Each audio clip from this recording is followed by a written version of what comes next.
बिस्मिल्लाहिर्रहमानिर्रहीम। अस्सलाम वालेकुम नाज़रीन, प्रोग्राम काबिल में मेरे और आमिर मतीन साहब की तरफ से खुशामदीद कहेंगे उन तमाम देखने वालों को। अभी आपको ये बताएं कि पूरे पाकिस्तान की नज़रें इस वक्त पाकिस्तान की सुप्रीम अदालत यानी कि सुप्रीम कोर्ट ऑफ पाकिस्तान की तरफ हैं। कल दोपहर 12 बजे तक का वक्त दिया गया है, यानी कि फैसले का बिगल बजने वाला है मखसूस नशिस्तों के हवाले से। सवाल यही होगा कि क्या सियासी हिद्दत में शिद्दत देखने को मिलेगी इस मुमकिना तौर पर जो सूरत हाल बन सकती है फैसले के हवाले से, इसके ऊपर बात करेंगे। मगर अदालत से आज एक और बहुत बड़ी खबर थी, वो इस्लामाबाद हाई कोर्ट की तरफ से थी कि इलेक्शन ट्रिब्यूनल को बाकायदा तौर पे उन्होंने ट्रायल करने से रोक दिया है। इसके क्या कॉन्सिक्वेंसेस बरामद हो सकते हैं, इसके मद्देनजर तमाम आप लोगों के सामने रखेंगे। मगर यह भी आपको बताएंगे कि पाकिस्तानी जो डिस्कोज हैं उन्होंने बगैर किसी म्यूजिक के आवाम को झटके लगाने शुरू कर दिए। जो घरेलू सार्फिन है वो तो अपनी जगह पर मौजूद है, मगर जो ज़रई है और कमर्शियल सार्फिन है उनके भी बुनियादी टैरिफ में इजाफा कर दिया गया है। इसके अलावा जो सियासत से जुड़ी हुई खबरें हैं उनके ऊपर भी कुछ गुफ्तगू करेंगे। आमिर साहब, कुछ देर में हमारे मेहमान भी हमारे साथ मौजूद हैं, मगर उससे पहले मैं सवाल आपके सामने रख देती हूँ। कॉज लिस्ट 2 मरतबा तब्दील हुई है। पहले सुबह 9 बजे का वक्त था, फिर दोपहर 12 बजे का वक्त आया। पहले कहा गया कि नहीं 3 रुकनी होंगे, फिर कहा गया कि नहीं फुल कोर्ट ही इसका फैसला सुनाएगा। लग क्या रहा आपको मुमकिना तौर पे, अभी तो आना है फैसला, मगर मुमकिना तौर पे आपका तज्जिया क्या है इस पे? मुझे लगता है कि जो इतनी, वरना अगर फैसले पे बड़े फैसला तय हो गया होता और वो अगर चीफ जस्टिस की जो उनकी इंक्लिनेशन नज़र आ रही है, मोहतात होकर बात कर रहा हूँ, फैसला क्या आना है उसके ऊपर कमेंट देना मुनासिब नहीं होता, तो ये उसी दिन ही आ जाना था। मगर ये कुछ वहाँ पे इशू बना हुआ है जिसकी वजह से एक बड़ा गैर मामूली है कि कल भी जो है फुल कोर्ट की मीटिंग हुई। हालांकि ये नहीं बताया गया, उसकी तफसीलात नहीं है क्या एजेंडे पे डिस्कस हुआ, मगर हम ये एक अखज़ कर सकते हैं कि इसी इशू के ऊपर देखा जा रहा है। फिर आज फिर हुआ, फिर फैसले तब्दील हो रहे हैं, ऐलानात तब्दील हो रहे हैं। पहले बताया गया कि जो है कॉज लिस्ट आई कि 9 बजे और 3 मेंबर हजरात करेंगे। अब आ गई है कि नहीं 12 बजे फैसला आएगा और फुल कोर्ट 13 के 13 जजेस बैठ के करेंगे। तो ये इस पे तफसीलन बात करेंगे। आज हमने पूरा एक सेगमेंट इस पे रखा हुआ है, मगर मैं चाहूँगा कि आपकी इजाज़त से कि ये अब लोगों का ये जो सियासत बराए सियासत और ये उकला ऑफ कोर्स ये बहुत बड़ा फैसला है, मगर साथ में जो इस वक्त सबसे बड़ा पाकिस्तान का मसला है वो बुनियादी वो महंगाई के बाद जो है वो बिजली है, जो कि बिजली से भी महंगाई जुड़ी हुई है। और बिजली के अंदर जो है अब घूम फिर के 2 चीज़ें आ गई हैं। एक, बिजली के अंदर हम उस चीज़ के ऊपर अब लग गए हैं, हम बड़े अच्छे से कई सालों से कर रहे हैं, मगर अभी बड़ी उसकी जो नई तफसीलात आई हैं वो बड़ी फोकस्ड आई हैं कि बिजली के अंदर 2 बड़े मसले हैं। एक, ये इस्तेलाह मैं इस्तेमाल बार बार कर रहा हूँ IPPs के लिए कि ये एक कुआं है जिसके अंदर एक कुत्ता है जो कि बदबूदार हो चुका है, इसको निकाले बगैर इसका हल नहीं होगा। आप ये देख रहे हैं कि रोज़ ये इश्तिहारात पे इश्तिहारात चल रहे हैं कि 50 अरब रुपए की फॉर एग्जाम्पल प्राइम मिनिस्टर ने अनाउंस किया कि 3 महीने के लिए हम जो 200 यूनिट से कम है जो इस्तेमाल करते हैं कंज्यूमर्स, उनके लिए रियायत देंगे। अब ये तफसील नहीं इसकी आई कि वो रियायत क्या देंगे, 200 यूनिट वालों को पूरा माफ़ कर देंगे जो कि मुश्किल लगता है, और वो क्या उसको कैसे किया जाएगा, उसको स्कैटर कैसे करेंगे, और फिर 3 महीने बाद क्या होगा, क्या दोबारा बैक टू नॉर्मल। सो ये मसले का हल नहीं है। सोलर के ऊपर, पैनल के ऊपर कंसेशनें, फलानी चीज़ों के ऊपर कंसेशनें, पहले आप मसले बढ़ा देते हैं, पहले बिजली को इस नहज तक कीमतें ले जाते हैं और उसके बाद फिर रियायतें दे के फिर इश्तिहारात भी चलाते हैं और लाखों करोड़ों के इश्तिहारात चलाते हैं। तो जो मसले का हल है, मसले का हल ये है कि आपको ये IPP के जो कॉन्ट्रैक्ट पिछले 30 साल से गलत किए गए हैं, इसको किसी ना किसी तरीके से इसको इस मसले का हल करना है। ये 40 लोग हैं, 106 के करीब ये कॉन्ट्रैक्ट्स हैं, ये पाकिस्तान के ताकतवर तरीन लोग हैं, और ये डराया जाता है कि जनाब हो इनको हाथ नहीं डाला जा सकता, इनके साथ जो मुआहदे किए गए हैं वो फॉल्टी मुआहदे थे, वो करप्शन पे बेस्ड हैं, वो उसके अंदर प्रॉफिट मार्जिन बताया जा रहा है। पहले जो मैं ये अपने पास से नहीं कह रहा, ये एक मोहम्मद अली रिपोर्ट आ चुकी हुई है, ये उसके अंदर तफसीलात हैं जिसके अंदर ये इशारे दिए गए हैं कि 22 गुना 22% नहीं 22 गुना है। अभी जो है मैं मंसूर एजाज साहब ये फरमा रहे हैं कि नहीं, कई जगह 40 प्रॉफिट है कि किसी ने 1 अरब रुपया लगाया तो उसने 40 अरब रुपया कमाया, और कई जगह उसके अंदर बेताशा जो तफसीलात हैं वो इतनी खौफनाक हैं कि दुनिया में इस तरह का स्कैम नहीं मिलता, और ये 30 साल से चल रहा है, और ये पाकिस्तान को उस नहज पे लेके आया है कि इसके बाद पाकिस्तान की बका खतरे में आ गई है, सस्टेनेबल नहीं रहेगा। एक तो आम आदमी पिस रहा है कि बिजली है नहीं, 12-12, 14-14 घंटे की उसकी लोड शेडिंग हो रही है, और बिल हैं कि लोगों की चीखें निकल गई। मुझे अगर आप इजाजत दें आमिर साहब, ये बड़ा इंपॉर्टेंट और बड़ा हसास किस्म का मामला है जो आम आदमी से ताल्लुक रखता है। मैं इस वक्त इंट्रोड्यूस कराऊंगी हमारे साथ सीनियर सियासतदान और साबिक गवर्नर सिंध मोहम्मद जुबैर साहब भी मौजूद हैं। सर बेहद शुक्रिया आपके वक्त के लिए। आमिर साहब, मेरा ख्याल है IPPs और बिजली के हवाले से इनसे गुफ्तगू जी, मैं बहुत शुक्रगुजार हूँ कि मोहम्मद जुबैर साहब ने हमें ज्वाइन किया है। इनका फ़ायदा ये है कि ये टेक्नोक्रेट भी हैं, टेक्नोक्रेट ही हैं बल्कि, जो कि सियासत में भी डेल्व कर लेते हैं। इनसे ये जो बुनियादी इश्यूज हैं पाकिस्तान के, वो बिजली, महंगाई, टैक्सेस, ये बड़े अहम इश्यूज हैं, इनसे उस पर बात हो सकती है। तो मैं मोहम्मद जुबैर साहब ये बात कर रहा था कि जो बिजली इस वक्त पाकिस्तान का सबसे बड़ा मसला है, अब ये IPP का मसला जो है, और 2 मसले हैं इसमें, और दूसरा जो डिस्कोर्स की प्राइवेटाइजेशन है, स्टार्टिंग फ्रॉम IPPs के इसके बगैर हल किए बगैर चल नहीं सकता। कि ये बताया जा रहा है कि जनाब 25 रुपए, जो 50-60 रुपए का पर यूनिट पड़ रहा है, 25 रुपए कैपेसिटी चार्जेस के हैं, और जो है तकरीबन 2.1 ट्रिलियन 2100 अरब रुपया सालाना जो है वो सिर्फ कैपेसिटी चार्जेस को जा रहा है, और इनको कोई डील नहीं करता। सक्सेसिव गवर्नमेंट्स 30 साल से ये डील किया जा रहा है, मगर अभी ना तो आम आदमी इसकी उससे बच पाएगा, और ना ही सनत चल सकती है। दुनिया की महंगी तरीन बिजली है, तो कैसे इस मसले का हल होगा?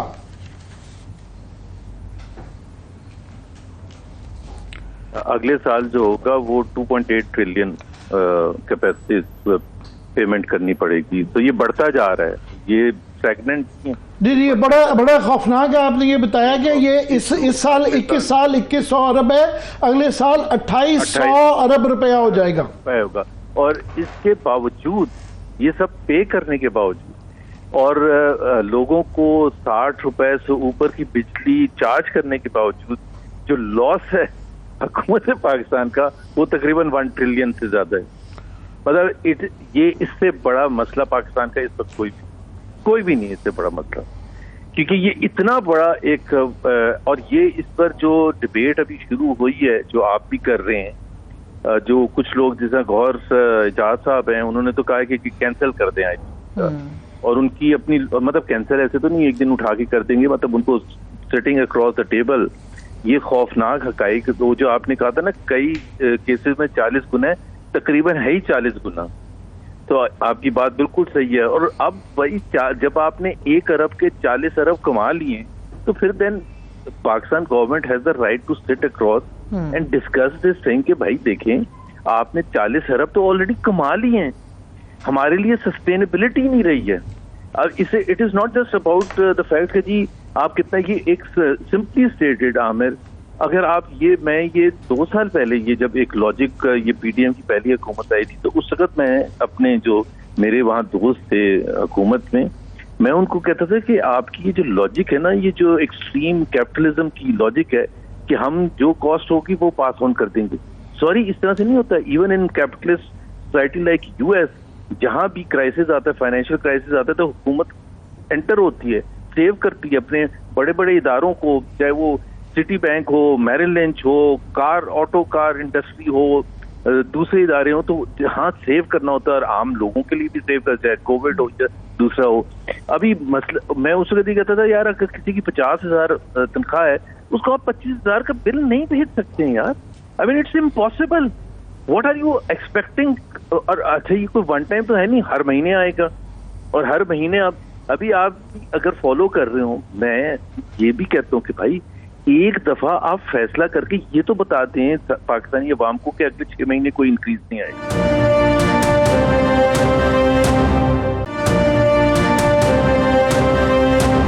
हम ये ये क्योंकि कई सालों से ये आईपीपीस का कर रहे हैं और ये हर हुकूमत के अंदर ये इतनी स्ट्रांग लॉबी है, पाकिस्तान की सबसे स्ट्रांगेस्ट लॉबी है, बल्कि इनके ही लोग जो हैं परवरदा वो पार्लियामान में बैठे हैं, हुकूमतों में बैठे हैं, ब्यूरोक्रेसी में बैठे हुए हैं, ये होने नहीं देते।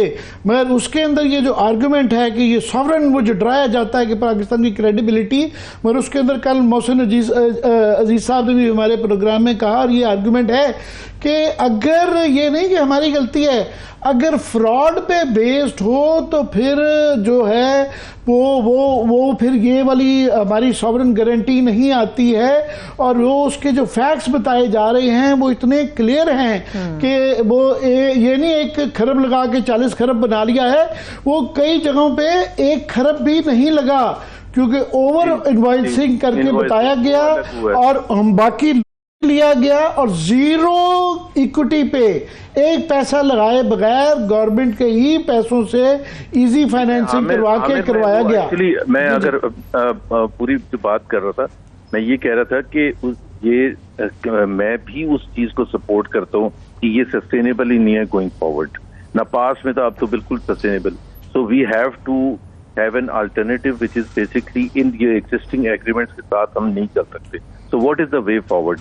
मैं सिर्फ ये कह रहा था कि in order to keep a balance और दुनिया को बताने के लिए उनके साथ अक्रॉस द टेबल आप बातचीत करके और उसमें जो सोवरेन गारंटीज है ना, आपको मैं इंटरेस्टिंग बात बताऊं कि अगर आप सोवरेन गारंटीज को इनकैच करते हैं उससे ज्यादा तो हमने देने फ्यूचर में पैसे, तो you will still be better of कि अगर वर्स्ट कम टू वर्स्ट कि सोवरेन गारंटीज भी। तो बात मैं जो कर रहा हूँ वो ये कर रहा हूँ कि उनको समझा बुझा के, and there is every reason that the government must undertake this exercise. This is Pakistan's biggest problem. अगर ये आपने हल नहीं किया, ना आपकी इंडस्ट्री चलेगी, ना आपके अवाम को फायदा होगा और ना कुछ और होगा। दूसरी बात जो आप एक कर रहे थे, जो अब साथ में आवाजें ये भी उठती हैं, जो आपने भी बात की थी कि जी ये इसकी प्राइवेटाइजेशन ऑफ डिस्ट्रीब्यूशन कंपनी। अब मैं जुबैर उसके वो आपकी स्पेशलाइजेशन है, खास तौर पे प्राइवेटाइज को आप डील करते रहे, उसकी तरफ आ रहा हूं, मगर मैं इस इशू के अंदर ही कहूंगा कि आप जो कह रहे हैं ना क्रॉस द टेबल बैठा के समझा बुझा के, मेरा नहीं ख्याल है समझा बुझा के ये मामला होगा, क्योंकि समझाने बुझाने के नाम के ऊपर कई साल जाया हो चुके हैं। लास्ट टाइम पीटीए की गवर्नमेंट में हमें बताया गया था कि जो हो जनरल फैज साहब बीच में इन्वॉल्व हो गए हैं और उन्होंने डील कॉम्प्रोमाइज कर लिया है। हालांकि हमने उस वक्त इशू ये बनाया था मीडिया के अंदर के खुदा के लिए जो इन्होंने फ्यूल इस्तेमाल करने के जो क्लेम्स हैं उसका फॉरेंसिक ऑडिट करवा लें, जो कि इनकार किया। उसके बावजूद वो समझाने बुझाने से मामला तभी चल रही हैं। 2 थिंग्स, 1 के ऑलरेडी जिस तरह भी आपने कहा कि इन एनी केस 1 ट्रिलियन का तो लॉस हो ही रहा है। 2 पहले ही ये जो कहे इन्वेस्टर नहीं आएगा, वो पाकिस्तान का 50 साल की हिस्ट्री में लोएस्ट इन्वेस्टमेंट पहले ही आ गई है। पहले कौन सी इन्वेस्टमेंट आ रही है कि जो मजीद पूरा होगा, ये ड्रास्टिक स्टेप्स करने पड़ेंगे। ये लोग समझने वाले ही नहीं है, ये वो उस दरख्त पे बैठे वो उसी की शाखें काट रहे हैं। अच्छा देखें, हर एक की अपनी कन्विक्शन होती है। मैं समझता हूँ कि मुझे पता है कि पीटीआई के जमाने में ये एफर्ट की गई, बट एक तो सबसे बड़ी बात ये होती है कि पाकिस्तान में अहलियत की इतनी फुकदान है, इनकॉम्पिटेंस इतनी है, और एक प्रोजेक्ट अगर ये हम सब समझते हैं और हुकूमत को भी ये समझना चाहिए, एंड आई एम श्योर वो समझते हैं कि ये पाकिस्तान का सबसे बड़ा प्रॉब्लम है, तो जहाँ इतनी कमेटीज बनती हैं और फजूल किस्म की कमेटीज बनती हैं, ये जो भी आप कमेटी बना के, लेकिन ना फर्स्ट टाइम तो फर्स्ट स्टेज तो यही होता है ना कि आप उनसे बात करें और उनको बताएं कि ये फैसला कर लिया कि हमने ये कैंसिल करना है, because we can not go ahead. Now let's sit down and work the best solution जो आपके लिए भी मुफाद में हो और पाकिस्तान के लिए भी मुफाद में हो। पाकिस्तान का इंटरेस्ट सबसे ज्यादा ये है कि जी हम इससे बाहर निकलें, और जो भी हो चुका है उससे तो जो इंक्वायरी करनी है, कैसे हुआ था, क्या हुआ था, वो तो अलग चीज है, but Pakistan can not afford. और उसमें जो आपने बात की थी ना कि वो उसमें उनकी जो अपने जो उनके हरकतें हैं जिसमें ओवर इनवॉइसिंग भी शामिल है और ये सारी चीजें शामिल हैं, तो वो भी हुकूमत के पास इंफॉर्मेशन होगी ना। तो कुछ प्यार से, कुछ डरा के, कुछ नेगोशिएट करके हम कैंसिल करेंगे ना। I mean and we have to show to the rest of the world also कि this was an unfair deal that the Pakistan government can not sustain. और उसकी वजह से अच्छा, आईएमएफ का तो कोई कंसर्न नहीं। आईएमएफ तो कहते हैं कि जी वो आप कितनी बिजली बढ़ा दें, नेपरा हर रोज आ जाता है, वो कहता है कि इतनी बिजली बढ़ा दें। I mean it is unsustainable. और आपने पिछले 2 साल में देखा है कि जी हम उसको कैचअप ही नहीं कर सक रहे, और बावजूद इस सब चीजों के जो एफिशिएंसी है कि लोगों को या तो बिजली बड़ी जबरदस्त मिलती हो और हमारे यहाँ बिलिंग जबरदस्त हो रही हो। अभी आपको पता है कि वजीर आजम साहब ने एक और कमेटी बनाई है कि जो 200 यूनिट्स जिनके नहीं बनते थे और जबरदस्ती बनवा के नेक्स्ट उसमें रेंज में ला के उनके ज्यादा टैरिफ बिल कर दिया, और वहां बिलियंस का लोगों को वो झटका लगा। जब लोग सड़कों पर आए तो फिर वजीर आजम साहब ने कहा कि ये किसकी गलती है, and so on and so fourth. वो जो टिपिकल स्टोरी पाकिस्तान में होती है। तो ये तो सारे बड़े मेरा ख्याल है पेरिफेरल इश्यूज हैं। ये छोटे छोटे जो आप लोगों को लॉलीपॉप्स दे रहे हैं, ये नहीं है आपको ट्रंक को, ये शाखों ब्रांचेस की बजाय ट्रंक को देखना है। Trunk is IPP. And then जो आप बात करने जा रहे थे कि प्राइवेटाइजेशन का, कि डिस्कोर्स का करना बड़ा एक लाजिम हो गया हुआ है, मगर यहाँ जो उसकी स्पीड लग रही है, ये सालों का काम लग रहा है गवर्नमेंट के अंदर। या पसली नहीं है, या विल नहीं है, या इनकी विजन की कमी है कि ये इस साल तो नहीं होता हुआ नजर आ रहा और ये लॉस पे लॉस होता जा रहा। उसका क्या? पहली बात तो इस साल की जो सीरियसनेस है ना, वो बजट डॉक्यूमेंट में पता चल जाता है कि प्राइवेटाइजेशन प्रोसीड्स 30 बिलियन रुपए दिखाए गए हैं। 30 बिलियन तो बिल्कुल आप समझ लें एक कोई रकम ही नहीं है अगर आप प्राइवेटाइजेशन करने जा रहे हैं बड़े एंटिटीज की। 1.7 बिलियन डॉलर्स जो कि आजकल के हिसाब से कितने बनते हैं, मेरा ख्याल है कुछ 400 बिलियन। वो पहले एक साल में जब मैं था तो 1.7 बिलियन डॉलर्स उस वक्त रेज हो गए थे। But I am just coming back to this point कि डिस्ट्रीब्यूशन कंपनीज की 9 years ago, Aamir, 9 years ago, अक्टूबर 2015 का वाकया है, क्योंकि हमने जब प्राइवेटाइजेशन का प्रोसेस 2012-2013 में जो मैनिफेस्टो बना था PMLN का, उसमें कंपनीज के नाम लिखे थे 69 कंपनीज जो कि प्राइवेटाइज करनी थी, जिसमें 9 डिस्ट्रीब्यूशन कंपनीज भी शामिल थी। और 9 डिस्ट्रीब्यूशन कंपनीज का हमने इमीडिएटली आके एक्टिव लिस्ट पर डाल दिया प्राइवेटाइजेशन की, और प्राइवेटाइजेशन का प्रोसेस फाइनेंशियल एडवाइजर्स अपॉइंट कर दिए, तो लाखों करोड़ों रुपए उनको देने शुरू कर दिए प्राइवेटाइजेशन की मदद से। हमारी नजर में, मेरी नजर में, बोर्ड जो था उसकी नजर में फेस्को सबसे अच्छा इदारा था, और हमने कहा कि सबसे पहले फेस्को को हम करते हैं प्राइवेटाइज, और हर 3 महीने के बाद हम फिर लेस्को को लेके आएंगे, फिर ISCO को। तो सबकी फाइनेंशियल एडवाइजर्स, ड्यू डिलीजेंस वगैरह सब मुकम्मल हो गई थी। अक्टूबर 2015 में बिड्स भी आ गई थी। Bids is the last process. लिफाफे आ गए ना, जब आपके पास अंदर में मंशा ग्रुप भी था, उसमें टब्बा ग्रुप भी था, उसमें ये जो के शेयर होल्डर्स है मेजर, ये भी थे, और भी 3-4 बड़े बिड्स के लिफाफे आ गए। पाकिस्तान में लिफाफे के लफ्ज से लोग बड़ा मिसकंस्ट्रू कर लेते हैं। अच्छा, वो मैं उसको सिंपल समझाने के लिए कहता हूँ कि जी बिड्स आ गई। अब आपने खोलना था ना bid, and just days before that it was decided कि we will not go ahead. अब क्वेश्चन ये है कि 9 साल पहले जो ये फैसला किया था नॉट गो अहेड, तो उसके बाद से लेकर 9 साल तक मेरा प्ली ये था कि जहां हम जिस स्टेज पर आके रिवर्स कर रहे हैं ना, अब ये कितने साल के बाद स्टेज आएगा, और इसकी वजह से जो लॉसेस हैं जो हुकूमत बर्दाश्त करेगी और पास ऑन करेगी अवाम को, पाकिस्तानी अवाम को, तो वो उसका जाहिर है खमियाजा कौन पूरा करेगा। And this is a reality. सारों को पता है, आज भी हुकूमत में ऐसे लोग बैठे हैं जो कि उस वक्त भी इन्वॉल्व थे, और एक पूरी काबीना की आपको पता है प्राइवेटाइजेशन की एक काबीना कमेटी है जिसको चेयर करते थे इसाक डार साहब थे। सारे इकोनॉमी रिलेटेड जो फेडरल मिनिस्टर्स हैं, एहसन इकबाल साहब, बिफ्ता इस्माइल थे, शाहिद खाकन अब्बासी थे, और भी लोग थे, वाटर एंड पावर मिनिस्टर थे ख्वाजा आसिफ उस वक्त। तो ये सारे लोग उसका हिस्सा थे। फैसला नहीं मैं कह रहा कि उन सब ने लिया था, बट 9 साल पहले अगर ना रोका जाता तो जाहिर सी बात है आज पाकिस्तान थोड़ा सा मुख्तलिफ होता। ये गवर्नमेंट की जो आप कह रहे हैं ना कि ऑफ कोर्स मैटर ये करता है कि इनके अंदर कितना दम है, कितना विजन है, विल है या ड्राइव है। आमिर जी, इस साल बता दूं, देखें अभी तक ये फैसला ही नहीं हुआ कि उसको प्राइवेटाइज कर। जो औरंगजेब साहब हैं फाइनेंस मिनिस्टर, वो इसके फेवर में प्राइवेटाइज करने के, लेकिन एक गवर्नमेंट का एक वो है इन्फ्लुएंशियल जो ग्रुप वो कहता है कि जी इसके आप बोर्ड ऑफ डायरेक्टर्स चेंज करते हैं। और वो भी थोड़ी सी कहानी मैं बता दूं कि आज से 2 साल पहले बोर्ड ऑफ डायरेक्टर्स चेंज किए गए थे जब पीटीएम की पहली हुकूमत आई थी, तो उस वक्त बिल्कुल मेरिट का ख्याल नहीं किया गया था।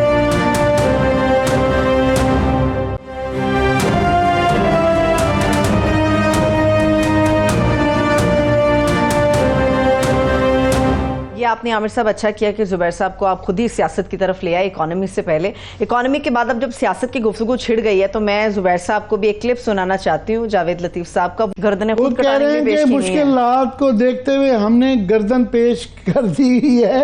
तो ये पीडीएम के वक्त भी कहा गया था कि मुल्क को बचाने के लिए हमने ये कुर्बानी दी है, रियासत को बचाने के लिए ये कुर्बानी क्यों दी जा रही है? जावेद लतीफ साहब ने ये बात तो सही की है कि जो भी अरेंजमेंट था, बट ये दूसरा हिस्सा जो है कि वो जो गर्दन देने का तो मतलब ये होता है आमिर, अगर मैं और आप इतना सेक्रीफाइस करेंगे तो बड़ी मुश्किल में होंगे ना, तड़प रहे होंगे इतनी बड़ी। मतलब वो जो मुजरा बैठे हैं वो तो मजे कर रहे हैं, वो तो मोड़ के जावेद लतीफ को कह रहे हैं एक्सक्यूज मी, हमने कौन सी कुर्बानी दी है? हमारे पास तो सब कुछ है, इसी के लिए तो हम सियासत में आए थे, पावर में आने के लिए। पावर मिल गई है, तो what is this, where is the sacrifice that Javed Latif is talking about? There is no sacrifice. मतलब ये बाहर वाला कोई ये कहे और किसी को इम्प्रेस करने के लिए कह रहा है कि हमने सेक्रीफाइस किया है। उस वक्त भी जो फर्स्ट पीडीएम हुकूमत थी कि हमने रियासत को बचाने के लिए, रियासत तो बचाना नहीं, रियासत तो नहीं, उनका जी मुल्क डिफॉल्ट होने जा रहा था तो हमने उसकी वजह से कुर्बानी दे के हुकूमत ली। नहीं, वो बिल्कुल गलत नैरेटिव था।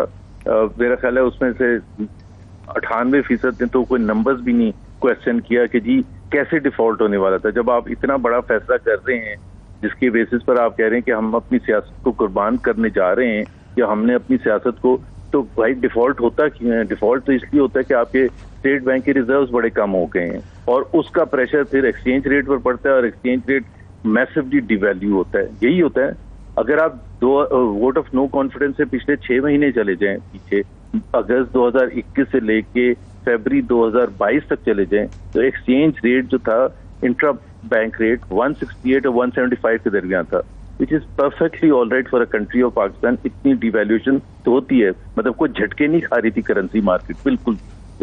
मैं पीरियड दे रहा हूँ अगस्त 2021 से फरवरी 2022 तक। इस वजह से कि पाकिस्तान के जो रिजर्व्स थे इस दौरान, और जनवरी एंड 2022 में देखते हैं जब फैसला हुआ था वोट ऑफ नो कॉन्फिडेंस का, तो $17 बिलियन से सिर्फ स्टेट बैंक में, वो कमर्शियल बैंक के ऐड नहीं कर रहा, $17 बिलियन पाकिस्तान के कॉन्टेक्स्ट में पर हेल्दी रिजर्व्स। और उसकी गवाही इस पॉइंट से मिलती है कि उसके बाद से आज तक हमारे पास $17 बिलियन रिजर्व्स हुए ही नहीं, बल्कि उसी दौरान जब पीडीएम की गवर्नमेंट आई है और आपने देखा कि प्रेशर एक्सचेंज रेट पर आना शुरू हुआ है और 182 था जिस दिन लिया है intra bank rate.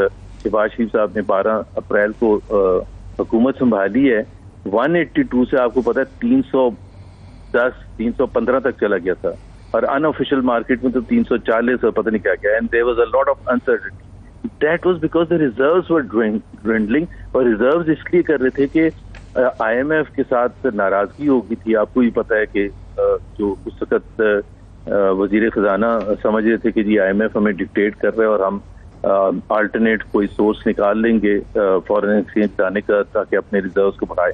That did not work. So for 7-8 months, जब वो सितंबर 2022 से लेके जून 2023 तक जिस तरह से एक्सचेंज रेट गिरा है, डिवैल्यूएशन पाकिस्तान की तारीख में कभी नहीं हुआ था। और वो एक लास्ट मिनट इंटरवेंशन जो किया था उन्होंने, प्राइम मिनिस्टर ने पेरिस जब वो गए थे किसी मीटिंग के लिए ऑन द साइडलाइंस, वो आईएमएफ के मैनेजिंग डायरेक्टर से मिले और फॉलो अप किया। एंड आईएमएफ और पाकिस्तान का वो फिर 9 महीने का एक नया मुआहिदा साइन हुआ था जो अभी मार्च में खत्म हुआ है, तो उसकी वजह से बचे। उस वक्त डिफॉल्ट का रियल चांस था, लेकिन उस वक्त 2022 में के शुरू में, और मैं अगर आपके पास आधा मिनट है तो मैं एक और फैक्ट बता दूं कि आईएमएफ प्रोग्राम में था पाकिस्तान जब पीटीआई की हुकूमत थी, बिल्कुल।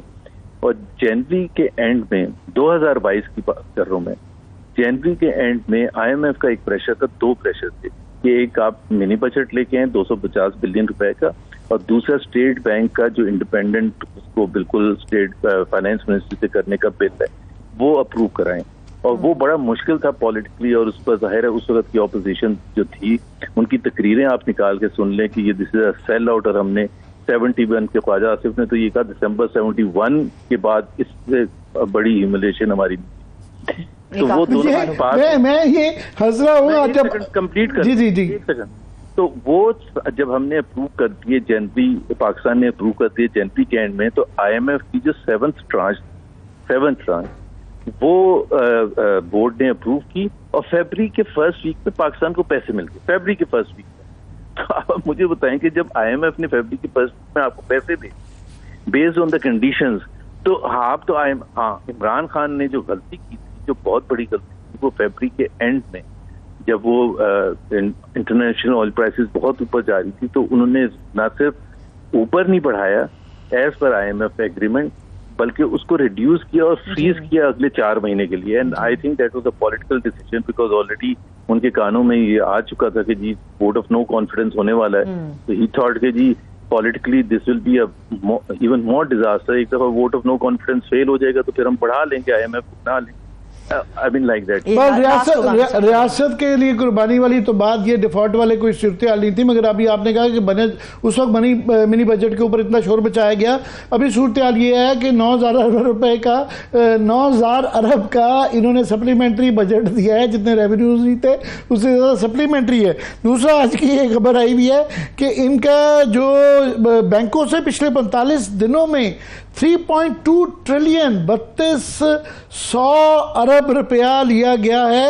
ये रोजाना का 71 बिलियन है, रोजाना का 71 बिलियन 45 रुपए में। तो तन्नी क्या करेंगे इतने पैसे का, कहाँ ले जा रहे हैं ये? नहीं, ये मैंने एक ट्वीट भी किया था, ये तो आज से कुछ 10 दिन पहले जब ऑफिशियल फिगर एक रिलीज हुई थी कि मई के महीने में 1.7 ट्रिलियन का कर्जा लिया गया, नेट कर्जा, और वो बनते थे, वो आप कैलकुलेट करें तो 57-58 बिलियन पर डे।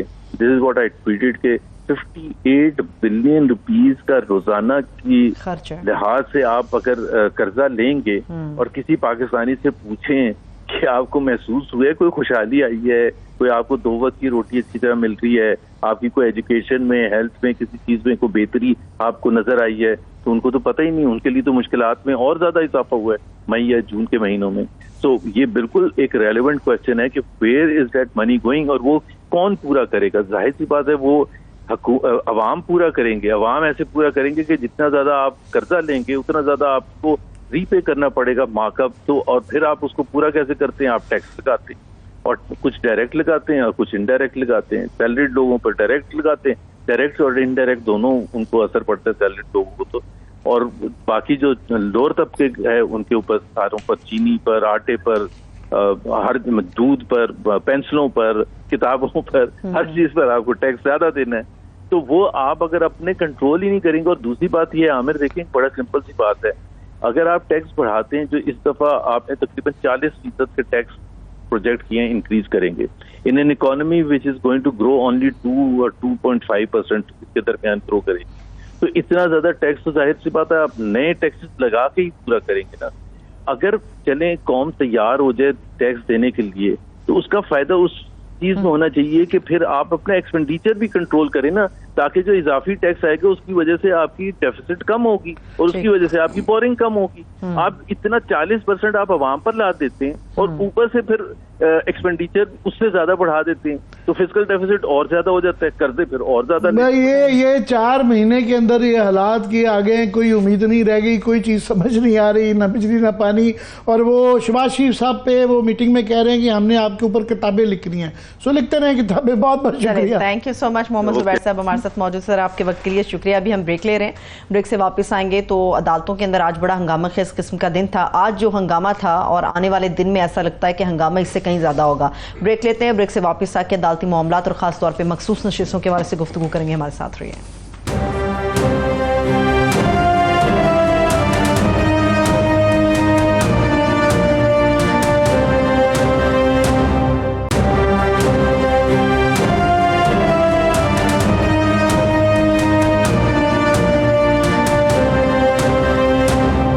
ब्रेक के बाद साथ एक बार फिर से खुशामदीद कहेंगे। अब बड़ी मुफस्सल गुफ्तगू हम अदालती मामलात और अदालतों के अंदर चलने वाले अहम केसेस के हवाले से करने जा रहे हैं और इस मामले में हमारा साथ देने के लिए हमारे साथ कोर्ट रिपोर्टर सीनियर सहाफ़ी हैं हसनात मलिक। बहुत शुक्रिया हसनात आपके वक्त के लिए। इनके हमरा मरियम नवाज खान साहिबा भी हमारे साथ मौजूद है। मरियम, आपके वक्त का भी बेहद शुक्रिया। आमिर साहब, आपके इजाज़त से मैं ज़रा हसनात से एक अहम सवाल करना चाह रही हूँ, फिर आमिर साहब ज़रा डिटेल में चले जाएंगे। मुझे ये बताइएगा हसनात, मैं आज आपको सुन रही थी, ये जो मुशावरती इजलास हुआ दूसरी मरतबा काजी साहब ने किया, ये ऊंची आवाज़ों का क्या किस्सा था? फिर हम जरा डिटेल में चले जाएंगे, क्या किस्सा है ऊंची आवाज़ों का? देखिए, हमें तो जो ज़राए से मालूम हुआ और उसके बाद ये असेसमेंट ज़्यादा बज़ाहिर करेक्ट भी लगी और ख़बर जो हमें मिली, क्योंकि जब पहली कॉल लिस्ट जारी हुई वो 3 रुकनी बेंच की जजमेंट अनाउंस करेगी और ऐसा लगा कि जो मुशावरती इजलास था वहाँ ये डिसाइड नहीं हुआ कि जी कल फैसला सुनाना है, और वहाँ तो एक जो भी बातचीत हुई, आवाज़ किसी एक जज की ज़्यादा ऊंची थी, कोई सुन रहे थे, लेकिन उसके बाद जो है वो वहाँ अनाउंसमेंट का नहीं था कि कल हम अनाउंस करने जा रहे हैं। अनाउंसमेंट का बाद में चीफ जस्टिस ऑफिस से हमें पता चला कि कल जजमेंट अनाउंस हो रहा है और कल इस 3 रुकनी बेंच जो है वो जो चीफ जस्टिस साहब का रेगुलर बेंच है वो अनाउंस करेगा। इस पर बहुत ज़्यादा जब बात हुई और ऐसा बज़ाहिर लगा कि उस पर मुशावरत नहीं हुई थी, और फिर ये हुआ कि 12 बजे अब 13 रुकनी बेंच बैठेगा और जजमेंट अनाउंस करेगा। इससे आप अंदाज़ा लगा सकते हैं कि मुशावरती इजलास में क्या मुशावरत हुई होगी। और बज़ाहिर ये लगा कि देखें, ये जो केस है ये मखसूस नशिस्तों का केस लोग कह रहे हैं कि जी क्या ये PTI को मिलेंगी या हुकूमत को मिलेंगी। इससे ज़्यादा ये अहमियत इसके ये है कि क्या इन मखसूस नशिस्तों से हुकूमत कोई आइनी तरमीम कर सकेगी, क्योंकि आइनी तरमीम के साथ जुडिशल पैकेज लिंकअप है। जुडिशल पैकेज के साथ 3-3 साल जजेस का टेन्योर जो हुकूमत प्रपोज कर रही है कि इनकी रिटायरमेंट एज 3 साल बढ़ानी चाहिए। तो इस कंटेक्स्ट में चीज़ों को देखें, और मेरा ख्याल है कि कल का केस इस वजह से इम्पॉर्टेंट है और जो ओपिनियन है वो मुख्तलिफ होंगी। वो ऐसा नहीं है कि एक ही ओपिनियन होगी। बज़ाहिर ये लग रहा है कि कुछ जजेस जो हैं वो कहेंगे कि सुन्नी इत्तेहाद कौंसिल को मिलनी चाहिए, कुछ जज में भी PTI का भी कह सकते हैं, कुछ जो है वो कहेंगे कि जी नहीं, जो हुकूमती जमातें हैं उनको मिलनी चाहिए। और जो इसमें बज़ाहिर ये लग रहा है कि वो जजेस ज़्यादा आप देखते हैं कि इनमें मेजॉरिटी का कौन सा कैंप होगा कि जी ये किसी को नहीं मिलनी चाहिए, ना हुकूमती जो है वो साइड जो उनके हुक्मरान जमातें हैं उनको मिलनी चाहिए, ना ये PTI या सुन्नी इत्तेहाद कौंसिल को सीटें मिली। उसके बाद फिर इम्प्लीकेशन क्या होगी, क्या हुकूमत कॉन्स्टिट्यूशन अमेंडमेंट कर पाएगी, ये असल चीज़ है। और जो 2 दिन से मुशावरती इजलास चल रहे थे उसमें बज़ाहिर ये लग रहा था कि कोई ऐसा रास्ता निकालने की कोशिश की जा रही थी कि किसी तरह भी कॉन्स्टिट्यूशन अमेंडमेंट हो पाए। और बज़ाहिर इसमें फिर जब जुडिशल पॉलिटिक्स इन्वॉल्व हुई और जजेस ने सब ने देखा कि क्या 3 साल अगले जो हैं वो हम क्या हालात इसी तरह ही रहेंगे, इस्लामाबाद हाई कोर्ट के साथ किस तरह खड़े रहे और लाहौर हाई कोर्ट के क्या हालात हैं, तो बज़ाहिर ये लग रहा है कि ये जो कल फैसला है ये कॉन्स्टिट्यूशन अमेंडमेंट के हवाले से है। देखते हैं कि कितने जजेस, बज़ाहिर ये लग रहा है कि मेजॉरिटी कॉन्स्टिट्यूशन अमेंडमेंट के हवाले से ऐसा कोई किसी को मैंडेट नहीं देना चाह रहे, हुकूमत को इतना एम्पावर नहीं करना चाह रहे कि वो कॉन्स्टिट्यूशन अमेंडमेंट करें। जी मरियम, ये कल क्योंकि इम्कान है कि फैसला आ जाए और ये वो स्टेज होती है जिस पे ओपनली आज देख रहा था मैं, सोशल मीडिया पे नहीं, इलेक्ट्रॉनिक मीडिया पे भी, टेलीविज़न चैनल्स के अंदर प्राइम टाइम में ये फिगर्स थ्रो किए जा रहे हैं। कोई कह रहा है 6-7, कोई कह रहा है 5-8। हालांकि ये मुनासिब नहीं होता कि आप ये फैसला बताएं, क्योंकि ये एक अंदेशा होता है कि असरअंदाज ना हो। मेरा तो ख्याल है वैसे कि ये उस स्टेज से आगे चली गई है जिस जज ने जो अपना माइंड बनाना था वो बना चुका हुआ है। पर क्योंकि ये इतनी बहस हो रही है और ये मीटिंगें हो रही हैं, शेड्यूल तब्दील हो रहा है, तो आपको क्या लगता है कि ये किस तरफ जा रही हैं हवाएं? हम ये इस तक तो सेफली बात कर सकते हैं। हर कोई प्रिडिक्ट कर रहा है, नंबर्स बता रहा है, तो मैं यही कह रही थी कि नंबर्स तो एब्सोल्युटली हम कोई भी नहीं बता सकते। और फिर इस केस के बहुत से पहलू हैं, कोई एक चीज़ तो है नहीं, मुख्तलिफ इसमें आ रहा है, मुख्तलिफ पॉसिबिलिटीज हम सभी गेस कर रहे हैं। लेकिन एक चीज़ पर जो बेंच की मेजॉरिटी इन 8 समातों के अंदर बार बार कहती रही वो ECP का कंडक्ट है। इलेक्शन कमीशन ने जो इलेक्शन के वक्त किया, इलेक्शन से पहले किया, सुप्रीम कोर्ट के ऑर्डर को लेकर किया, एक जमात के साथ किया, उससे मुतालिक मुमकिन तौर पर बेंच की मेजॉरिटी हो सकता है कि ये कह दे, और लग भी रहा था उनके रिमार्क्स से कि जो कुछ हुआ अभी तक थ्रू आउट इलेक्शन, जिसकी वजह से पाकिस्तान तहरीक इंसाफ को सुन्नी इत्तेहाद काउंसिल के अंदर शमूलियत इख्तियार करनी पड़ी उनके कैंडिडेट्स को, और फिर PTI अभी भी इलेक्शन कमीशन के साथ एक इनलिस्टेड पार्टी है, तो हो सकता है कि 187 के अख्तियार, जैसे अभी हसनात साहब भी गए थे, इस्तेमाल हो। इसकी इंडिकेशन बेंच में बड़े खुलेआम दी जा चुकी है, और ये भी कहा जा चुका है कि हम इस इख्तियार को आज इस्तेमाल नहीं करेंगे तो हम इसको कहाँ लेकर जाएंगे। तो फिर एक पेंडिंग केस के अंदर उसका इतलाक भी हो सकता है। जजेस की मेजॉरिटी इलेक्शन कमीशन की कंडक्ट पर सवाल उठा रही थी, और ये जजमेंट सुन्नी इत्तेहाद काउंसिल को रिजर्व सीट्स अगर नहीं मिल सकती, उन्होंने वो रिक्वायरमेंट्स पूरी नहीं की, तो अगर इलेक्शन कमीशन के कंडक्ट से मामला शुरू होगा तो फिर पाकिस्तान तहरीक इंसाफ को रिलीफ मिलता हुआ नजर आ सकता है। इस बात से कतई नजर कि उनके वकला ने कितनी गलतियां की, क्योंकि उनके वकला के साथ उनकी टीम में भी बड़े मसले हैं, आपस की भी लड़ाइयां हैं।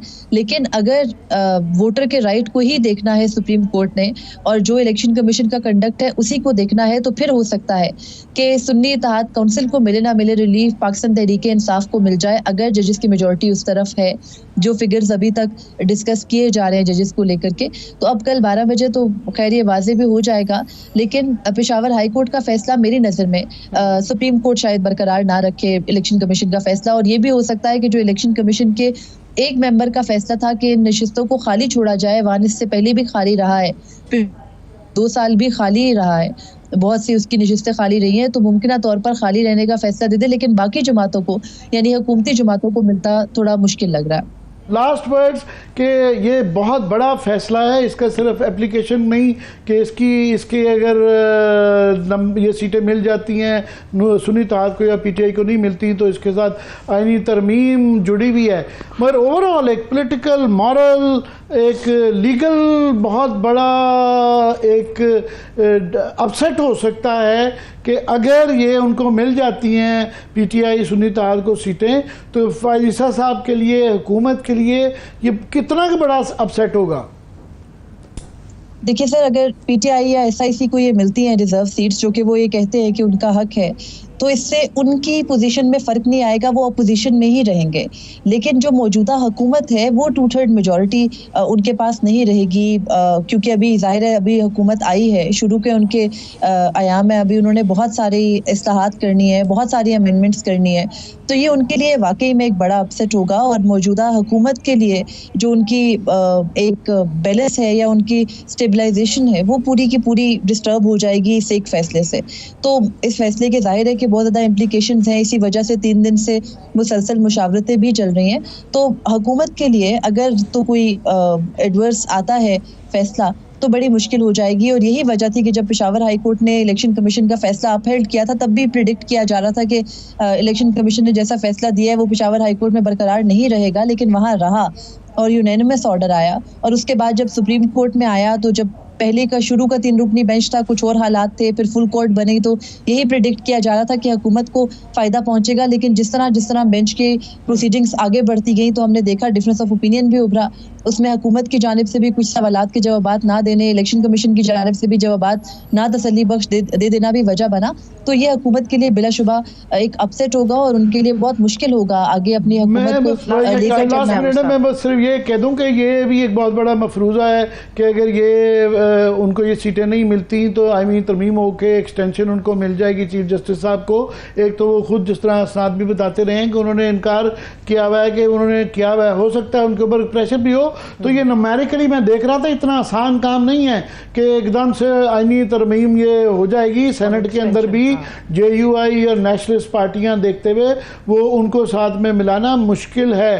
फिर पीपल्स पार्टी भी है, उसके लिए ये देखना कि जनाब इतनी बड़ी आईनी तरमीम करके एक प्रेसिडेंट बनना, तो ये एक फॉर ग्रांटेड जो प्रिज्यूम किया जा रहा है कि ये होगा, ये इतना आसान नहीं होगा। पर बहरहाल lot is at stake tomorrow के देखते हैं इसका पाकिस्तान की सियासत के ऊपर, पाकिस्तान की जुरिस्प्रूडेंस के ऊपर, अदलिया के निज़ाम के ऊपर, मुआशरे के ऊपर, ओवरऑल इखलाकी इशू के ऊपर बहुत ज़्यादा सवाल आते हैं। चलिए, बहुत शुक्रिया, thank you so much. Maryam Nawaz Khan साहिबा हमारे साथ मौजूद थी, हसनात मलिक हमारे साथ मौजूद थे। आप लोगों के वक्त का बेहद शुक्रिया। मुझे इजाज़त दीजिए, अपना बहुत सा ख्याल रखिए, खुदा हाफिज़।